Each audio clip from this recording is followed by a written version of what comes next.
ever wondered what it would be like to be a giant ape cruising through the city, farting, eating, and destroying whatever you like? Well, that is exactly what Rampage Total Destruction does.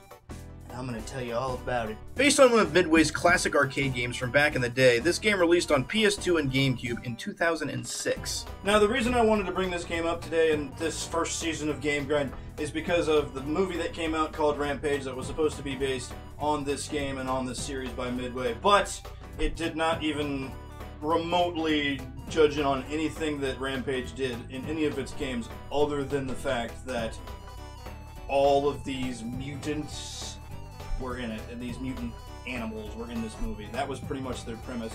They didn't do anything with Scum Labs, which was disappointing. They didn't do anything with the soda bits. There's nothing there. It's just really sad. But still, that's why I wanted to bring this game up today, and it really made me want to play it again anyway. Big monsters in cities was Godzilla's cliche type, and big apes in cities was King Kong's type.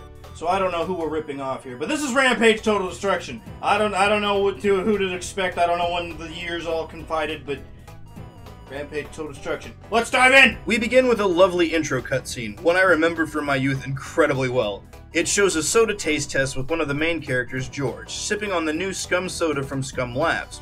He turns into the famous ape from the game series, and we cut into a group of executives discussing the problem that we have had in front of them with their new product. 30 lab tests equal 30 monsters, but they've all been frozen in cryotubes and hidden in the levels. And then the game begins. The way this blonde is so damn confident is hilarious. So how many of the government people died? We're still working the numbers on that one, Mr. Z, but I would say, roughly speaking, 30. What about the number of dogs we have to babysit?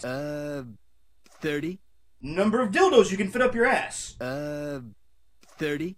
Thus begins the carnage of the city. Break, bash, eat, you name it. It all is so much fun. Men and women screaming, awesome sound effects and animations, not to mention how difficult the game gets throughout the levels with the addition of more difficult troops from cops, SWAT, army, helicopters, tanks, and even the head scientist as a boss in multiple levels outfitted in different vehicles like a tank, a saucer, and he will always knock you on your ass. While the gameplay is highly repetitive and lacks a gripping story, the game kept my interest long enough to give me a few hours of enjoyment.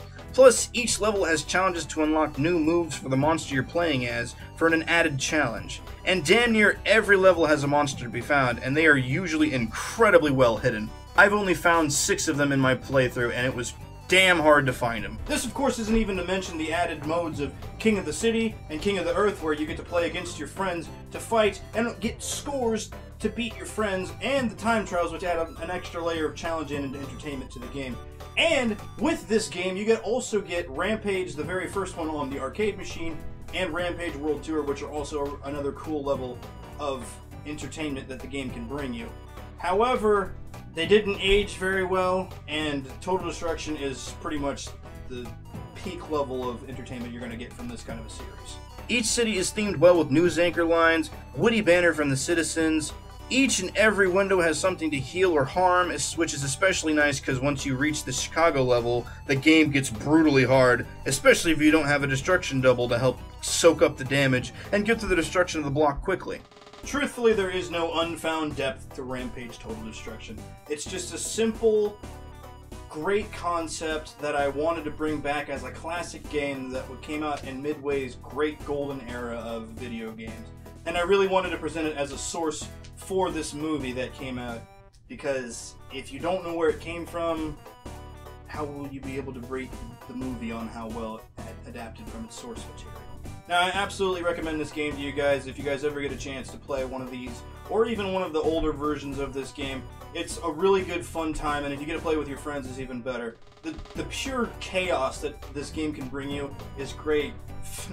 Riddled with bullets, tank bullets, falling off buildings, breaking buildings, burping so a building falls down. It's just a great game, and you guys, if you ever get the chance, need to play one. It's truly one of the classics, no doubt in my mind. But that is going to be it for this video, so thank you guys so much for watching. I really do appreciate it, and if you guys like to go one step further, please go donate to my Patreon page. It really would mean a lot to me. Everything that you guys pump into that page will go into my stomach in the form of sandwiches and back into great content like this. Like maybe I can actually buy an actual camera for this stuff. But again, thank you so much for watching, and make sure you also check out my Cutscene Cinema. That's going to come out with this video. It'll drop on the same channel, same time, same everything, so go check that out as well if you want to see some of the cutscenes from the game. But with that, again, thank you so much. I will see all you know bros later.